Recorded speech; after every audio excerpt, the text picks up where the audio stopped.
안녕하십니까. 이솝러닝 대표 김종명입니다. 자, 우리가 설득의 비밀을 같이 탐구하고 있습니다. 오늘 그 두 번째의 강의로 설득이란 무엇일까? 설득의 개념에 대해서 한번 같이 연구해 보겠습니다. 자, 여러분들께서는 설득을 뭐라고 생각하십니까? 제가 대부분 현장에서 물어보면 설득을 이렇게 이야기를 자주 합니다. 내가 다른 사람들을 끌어당겨서 내 이익을 달성하는 것, 어떤 다른 사람들을 내 의도대로 움직이는 것, 주로 이제 그런 데 초점을 많이 맞추고 있습니다. 과연 그럴까요? 자, 설득이란 여러분 자신의 어떤 희생도 없이 다른 사람에게 일방적으로 손해를 끼치는 것일까요? 저는 그렇지 않다라고 생각합니다.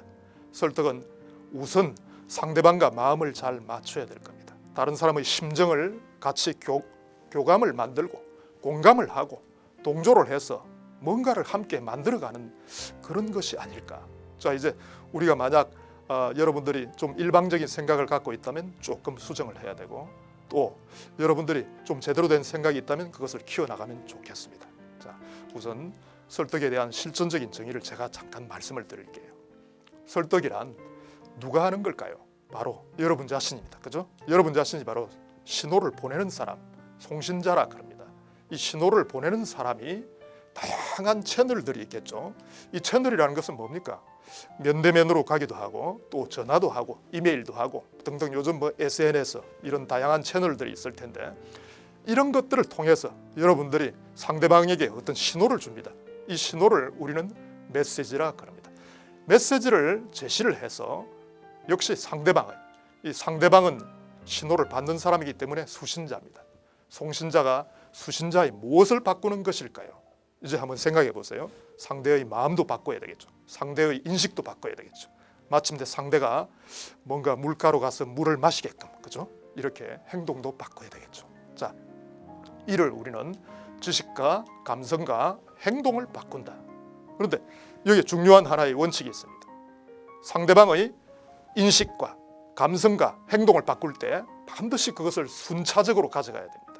여러분들이 먼저 바꾸기는 바꾸는데 행동부터 바꿔보세요. 이거는 우리가 설득적인 방법이 아니고 지시하고 명령하고 통제하는 이런 방법이 될 것입니다. 이제 그런 면에서 우리는 설득이라는 것의 실체를 여러분이 잘 느끼시리라고 생각됩니다. 자, 설득은 상대방의 마음을 바꾸는데 궁극적으로 인식에서부터 시작한다. 그래서 우리가 지식을 바꾸고 감성을 바꾸고 마침내 스스로 행동을 하도록 이렇게 촉진하는 하나의 동기부여 활동입니다.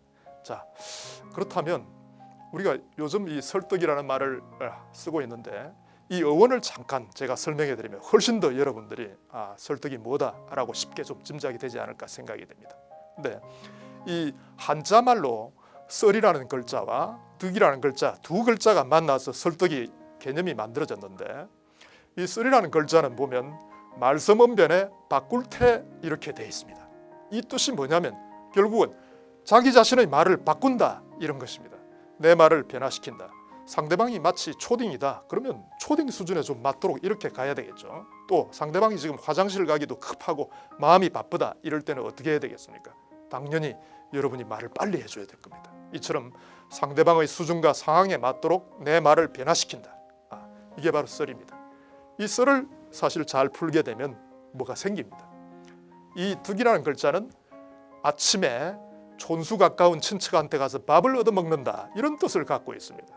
그러다 보니까 바로 내가 설득을 잘하게 되면 밥을 얻어먹는다.